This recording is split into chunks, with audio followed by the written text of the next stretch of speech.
concern, oh, we're just gonna go to the Bay Club. I'm like, no, you're not going to the Bay Club. That Bay Club's not designed to be a shelter of that magnitude anyway. I want you to drive for 2 hours in any direction. That's what I want, because we can't support a fire of this significance and evacuees. We don't have the capacity in this county. We can barely keep the Beaver Valley fire in check. We barely got lucky. That was really something that we need to, we need to take ourselves, not firefighters, but citizens, out of the equation, because every person that doesn't heed the warning is now got to be supported by more public employees that are supposed to be dedicating their efforts on the fire. So taking ourselves out of the equation is the best solution for everybody. Yes? So the idea of getting in a boat and going someplace doesn't cut it. I mean, it's situational. I mean, if you are, closer to a boat than getting in your car, yeah. But I mean, where do you go? Where are you going to go? Yeah. And what is the weather? And how big are the seas? There's a lot of variables there. I get that question in Port Ludlow too. Is why don't we just bring a ferry in here? I'm like, there's nowhere to tie a ferry out. There is on Indian Island. Yeah. Yes. Are you assuming that if there's a wildfire on Marrowstone, that it will be really sort of confined just to the island, rather than to the larger area where Lordy, Embers have started the fire Right. on And- Indian Island and. how are we gonna get down Oak Bay Road and, Yeah, again, it's situational. So which way is the wind blowing? Gotcha. Because it's not uncommon to have ember cast a mile ahead of the fire. get out of here. Yeah, Paradise had ember cast 2 miles ahead of the fire. Oh, geez, Yeah. okay, that's good to know. Yeah, and the winds have to be, strong for that. I mean, I think the winds were blowing like 30 or 40 miles an hour, but we do get that occasionally. Right. It's windy right now. It's windy right Right. now. We're gonna get that today. Yeah.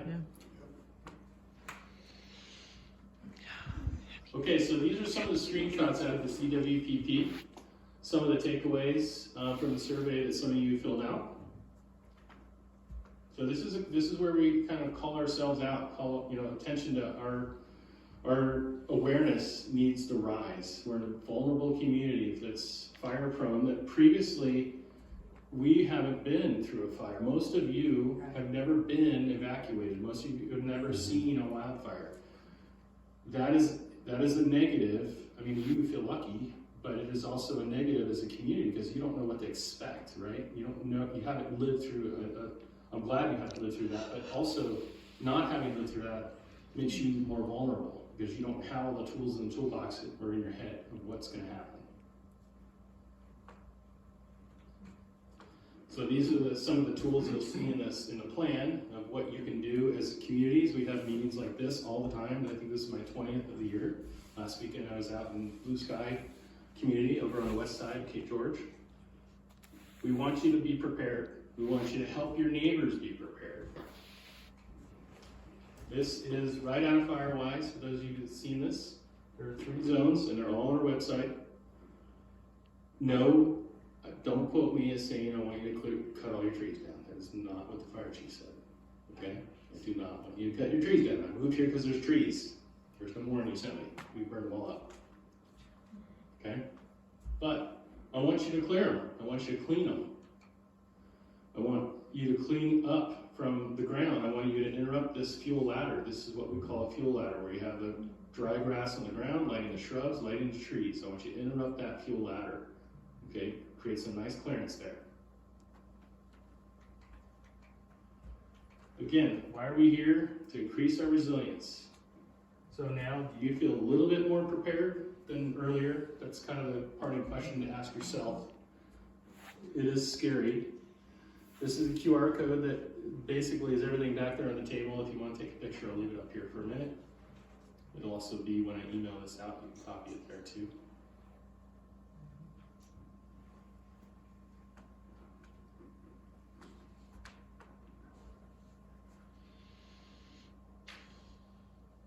We are working with the county and the city at refreshing our burn restrictions. The word burn ban is no longer going to be used Burn restrictions are also gonna have a QR code, so we don't have the weird signs all over the place that disagree with each other, which I'm sure that frustrates you, because it does me.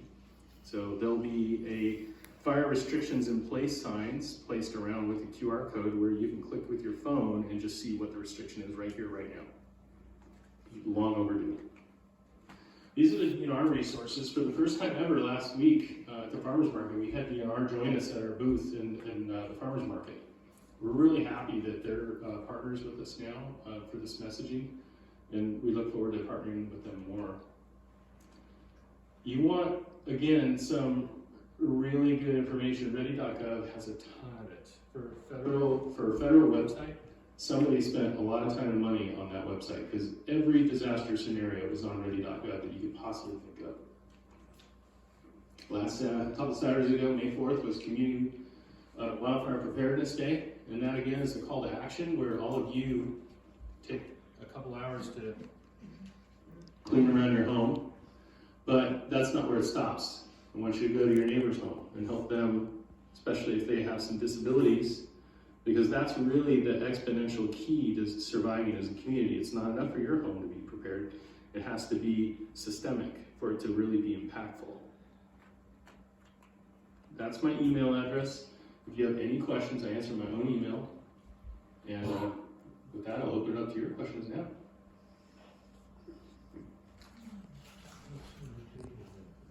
Yes. So I remember a couple of questions that were forwarded. I think I know the answers from what your presentation is, but if you live on a bluff, somebody mentioned if I live on a 60-foot bluff, what's my evacuation route? What do you do with animals?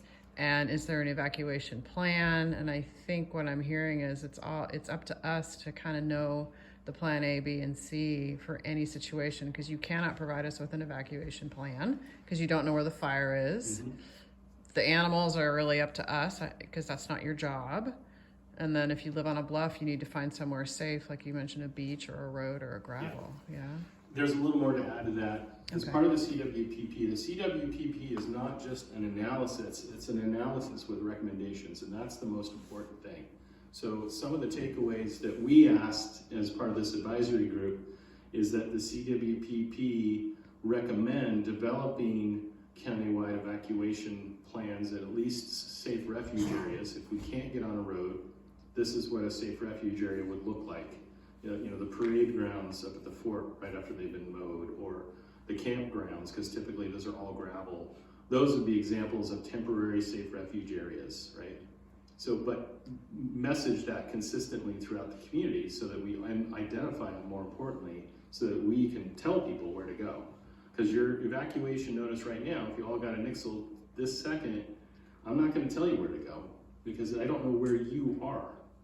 Does that make sense? So in the Beaver Valley fire, we did not have a rally point because we did not know where all the people were physically, and that's not how Nixle's built. We're just telling you to leave a certain area. And then when you talk about animal rescue, we don't have an animal rescue unit in Jackson County yet, but there is a group working with DEM, the County Department of Emergency Management, establishing a grassroots large animal rescue, farm animals typically. So what's the communication, I'm sorry, what was the communication is that to us, if there was a fire, like at Fort Flagler or something, how is the communication set up to notify the residents? Do you use next door or do you use our island? You don't? No, there is no social media platform anywhere that is used to notify anybody of an evacuation. That is not. We don't have the capacity, the staff either, but Nixle is the primary way that we do that here. Most people don't have landlines, so the old days of doing reverse 911 really aren't practical any longer because most people like me, I don't even have a hard line going to my house. But Nixle, that was I can back it up to the slides if you want to see how to sign up on Nixle, but you can also go to the county's website and just hit the search button and type in Nixle. It'll take you to the Nixle page. And the nice thing about Nixle, if you sign up on your computer and not your phone, is you can enter your phone number on the website, 1. 2, you can also program your Nixle profile to send you an email as well. So if you don't happen to be in the area, your phone doesn't think you're in the area at the time, you'll still get an email if you're outside that area to alert you there's been an evacuation in your neighborhood, so you can call somebody to check on them. Does the Nixle work as a text? It's a one-way text message Yes. warning. I don't know if the Amber Alert. So if you're, yeah, that's what I was thinking, so if you're, But if you're out of town, is it not yeah, functioning? it's based on where you are in, Okay. in relation to the incident. And we had some people coming back the night after the Beaver Valley fire that weren't here when we issued the evacuation. And as soon as they got within the radius of the cell towers here, they were getting the Nixle the next morning, Yeah. saying to evacuate, even though it was 12 hours prior that we had issued and then canceled the evacuation. Because your phones are dumb. Will you spell Nixle? N-I-X-L-E. Yeah, I'll go back to the slide. There's a, Yeah, there's a link to two-step thing. yeah, there's a two-step thing. It's easy enough. That's true, I remember that, There we go. So this is the link here. You can do it. You can text this on your phone, or the better way is to go to the county website and just search Nixle. There's more options there. But as you're noting, if there is something serious and cell towers are gone, we're probably not gonna get any of these. Right. So then, is there a radio, like, community radio station or the speakers on, Indian Island that we hear, the Right. reverie, or is Right, there? right. And then also if there's like VHF or UHF, if some of us have those, there's a channel there. Yeah. KPTZ. Yeah, KPTZ will post messages, but they're not 100% staffed all the time or incapable. Because they're, either some of their shifts are volunteer, or sometimes they don't have somebody live in And there. then there's the other station, whose acronym I can't think of, but. Oh, yeah, yeah. Yeah, it's 911, so 91.1. Yes. Mhm. And, But ham radio is not set up for emergency notifications. It's a very useful tool. We're putting a station at the Maristone Volunteer Station, but it's more of a incident management tool for us and logistics support for the community post-event. So if there was a tsunami and earthquake, we're going to use the ham because all the fiber is going to go down to make communication with the outside world out here. What else? What else you got? The big thing for me is like, if there's a fire on the south end of Indian Island, or something that blocks exit through the two bridges and the one road, then we're just stuck here. Yeah. Unless you want to blow up your float and get on your boat. I mean, that's the main concern about living here. Yes. I don't think there's any solution for it.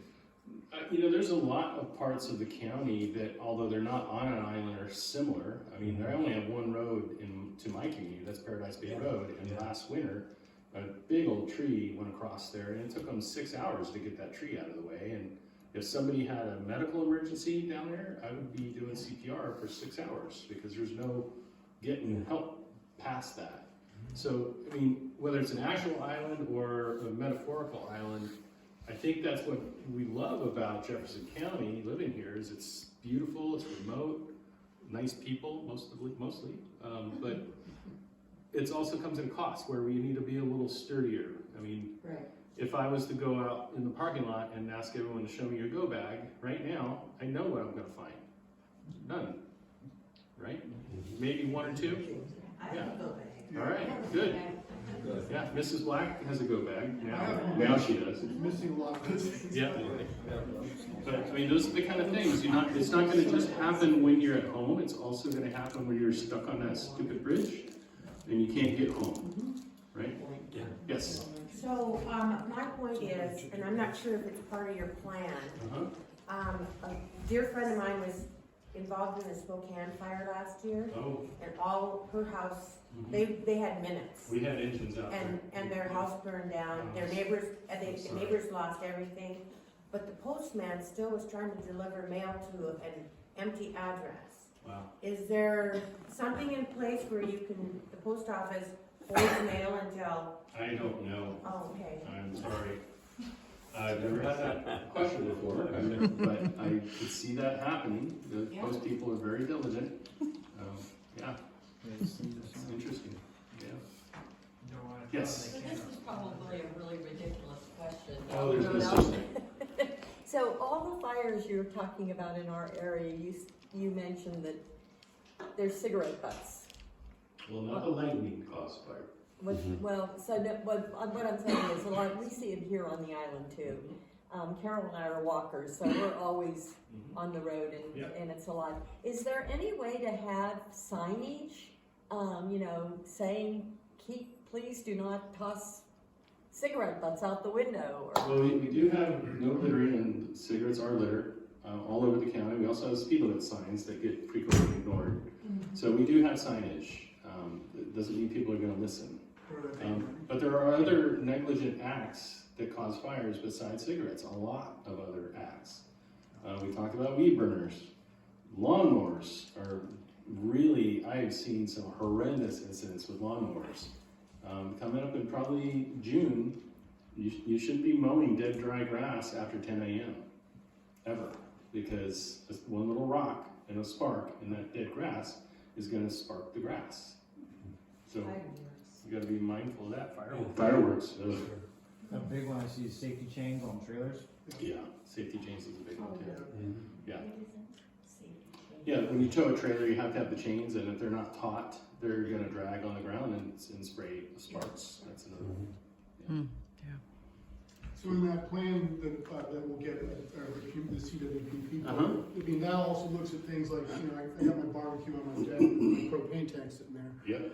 I should probably move that. Is that stuff is in the plan, That, for how to think about your envelope around your house? It doesn't specifically talk about that exact scenario, but we do have information on cooking safety as the fire district on our website, or I can bring it to you on how the setback you want to have your barbecue, 10 feet away from your house.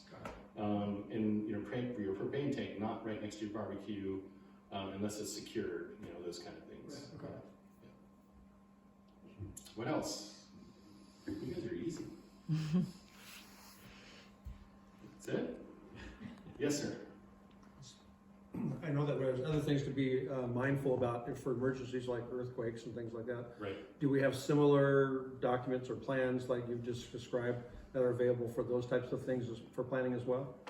Yeah, the county is in the process, the county is the steward of this plan and other disaster plans.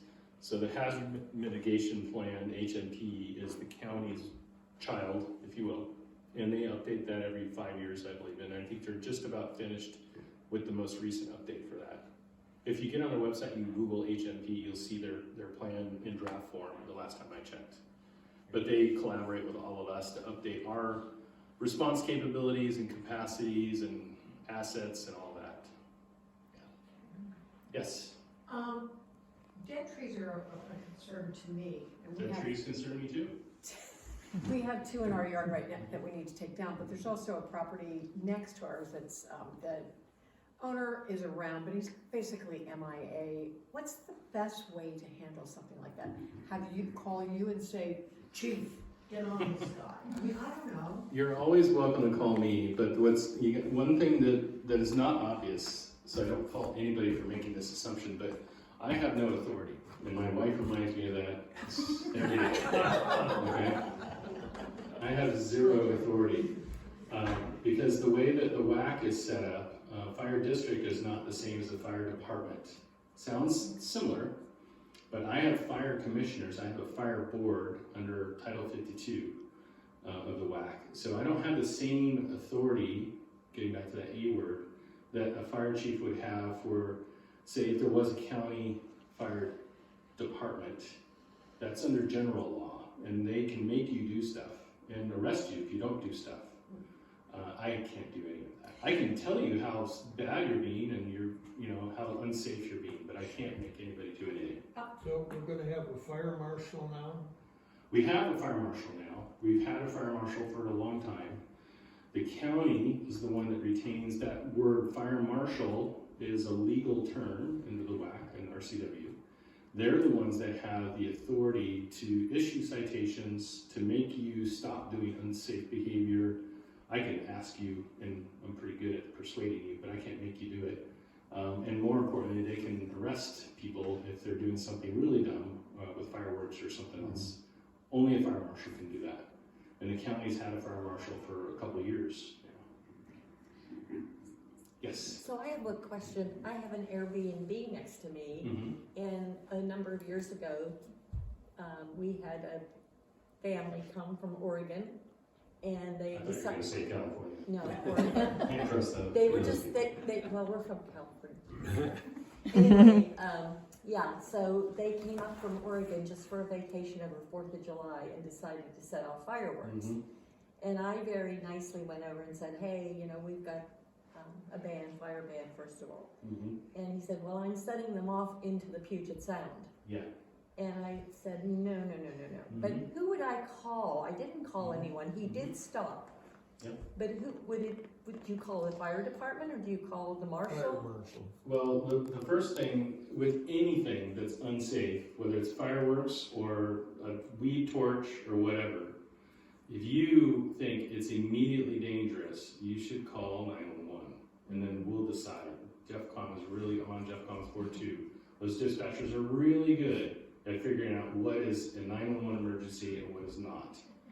If it's not an urgent, life-threatening situation, and they're just being annoying, we did post a hotline last year for these types of complaints, and we're going to do it again this year. But we get this question a lot. I try to dissuade people from shooting them in the sound. There's a lot of toxic chemicals in fireworks, a lot. Anybody have chemistry background? Somewhat? High school. I mean, there's a lot of nitrates, all kinds of nasty stuff in fireworks. It's not good for the animals. And they don't always go where you want them. That too, right? Yeah. I mean, you're polluting the waterway with fireworks, basically. That's how we try to dissuade people. Mhm. Yeah.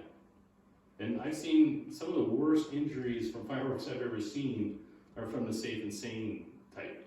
They start getting crazy and doing stuff, taping them together, and next thing you know, they made a bomb. They don't even know it. So, yeah. What else? Anything else? Yes, sir. So if hypothetically, you were aware of a hazardous situation Mm-hmm. in a nearby property. Is it on my property? No. Okay. Good. Where do you live? We'll go with. But no, so let's say you were aware though of a hazardous situation, but it's not an emergency today, but you can see it, Uh-huh. and it's been there. And who do you normally call in this county Right. to say, guys, who's asleep here? Right. What do we do? We had one of these calls the other day where somebody called to say, hey, I share a large parcel, I think it was a couple of acres, with I share a road, an easement with a neighbor, and the neighbors piled a bunch of their brush right up on the edge of this dirt road, this easement. And I'm worried that this brush, which is right on the tip of this little forest, is going to be a fire hazard blocking my egress, which is really something to be aware of. Mm-hmm. And so they send us an email, and I send our fire marshal out there to do some ground truthing. And if I need to contact these people, we'll contact them and tell them they shouldn't do this. If they resist us or tell us to get lost, then I go to the county fire marshal, and then they can get code enforcement involved. And they're pretty good at persuading people, especially when they have the star on their chest. So that's what we can do about it. The first step, though, that I've always asked is have you talked to the person, because a lot of people are hesitant to talk to people in any community. It's not just Jefferson County, and that is really the theme behind the Community Wildfire Protection Plan as well. Not to bang that drum for the 100th time, is we want to try to increase the community cohesiveness, and that is part of it, is reminding people that, hey, you shouldn't stack all your firewood under your deck, or hey, let me help you clear your brush away from this easement. That is really the best way to success, but we will definitely send people out if you think there's something dangerous. I've done it to some of my neighbors. If they don't listen, I'm pretty persuasive, and sometimes they just roll their eyes and say, whatever, chief. So, but we're happy to at least take a stab at trying to help solve it. Yeah. What else? Is that it? Yes, sir. So how much more time to have the birds done before the bird ban goes on? Yeah. We're meeting again in a couple weeks. And the way it works is all the fire chiefs look at the forecasts as a fixed moment in time that I showed you. These are public documents, so there's no secrets. You can find all these yourselves on NITSE's website. And we're going to look at the tea leaves at that moment in time, and we may ban the burn restrictions early this year. I think it's highly likely. Yeah. And it's not because we want to be jerks. Again, we're just trying to remove, prevent the holes in the Swiss cheese. That's all we're trying to do.